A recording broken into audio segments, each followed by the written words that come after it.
Assalamualaikum warahmatullahi wabarakatuh. Perkenalkan, nama saya Aulia Putri Kinasih dari Fakultas Ilmu Pendidikan, Program Studi Pendidikan Ekonomi.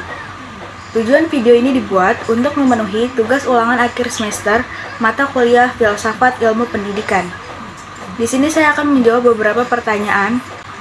Pertanyaan pertama, jelaskan makna dari pemikiran aliran filsafat pendidikan, idealisme, materialisme, dan realisme.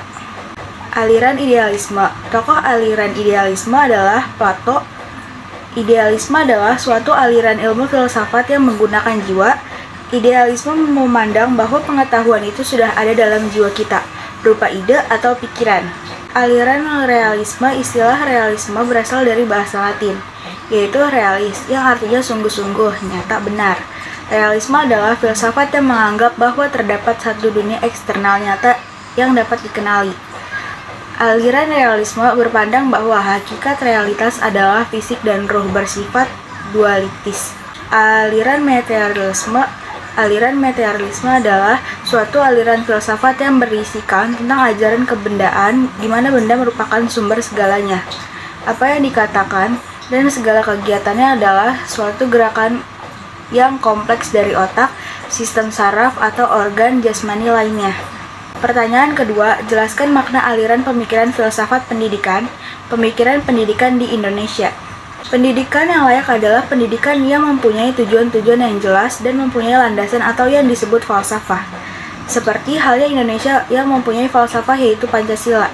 Pancasila dijadikan sebagai falsafah hidup bangsa karena Pancasila berasal dari nilai-nilai luhur kepribadian bangsa Indonesia dan sesuai dengan kehidupan bangsa Indonesia. Begitupun dalam dunia pendidikan. Indonesia menjadikan Pancasila sebagai landasan filosofi pendidikan.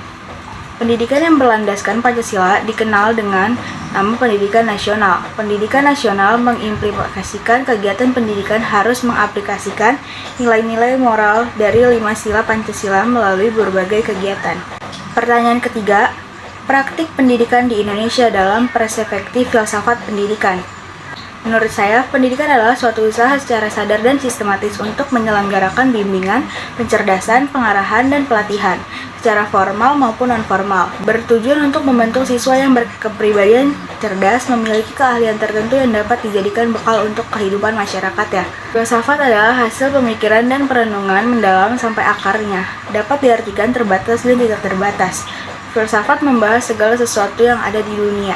Contohnya, pendidikan Al-Quran di Taman Pendidikan Al-Quran. TPQ adalah sebuah lembaga pendidikan keagamaan non-formal yang mempunyai tujuan untuk meningkatkan kemampuan peserta didik dalam membaca, menulis, memahami, dan mengamalkan kandungan Al-Quran. Secara umum, TPQ bertujuan untuk menyiapkan santri-santrinya menjadi generasi Quran, yakni generasi yang berkomitmen terhadap Al-Quran. Selanjutnya, pertanyaan terakhir. Jelaskan maksud dari makna peningkatan kesempatan dan mutu pendidikan yang adil bagi setiap warga negara. Peningkatan kesempatan. Definisi peningkatan kesempatan dalam Kamus Besar Bahasa Indonesia berasal dari kata rata, yang artinya meliputi seluruh bagian. Peningkatan kesempatan adalah suatu proses, cara, dan perbuatan melakukan pemerataan terhadap pelaksanaannya pendidikan, sehingga seluruh lapisan masyarakat dapat merasakan pelaksanaan pendidikan. Peningkatan mutu pendidikan. Definisi mutu pendidikan dalam Kamus Besar Bahasa Indonesia yaitu ukuran, baik buruk suatu benda, kadar, taraf, atau derajat, kepandaian, kecerdasan, dan sebagainya. Jadi, pendidikan yang bermutu adalah pelaksanaan pendidikan yang dapat menghasilkan tenaga profesional sesuai dengan kebutuhan negara dan bangsa. Upaya peningkatan mutu. Upaya peningkatan mutu pendidikan dalam garis besarnya meliputi hal berikut. Yang pertama, seleksi yang lebih rasional terhadap masukan mentah, khususnya untuk SLTA dan PT. Yang kedua, penyempurnaan prasarjana yang menciptakan lingkungan yang tentram untuk belajar.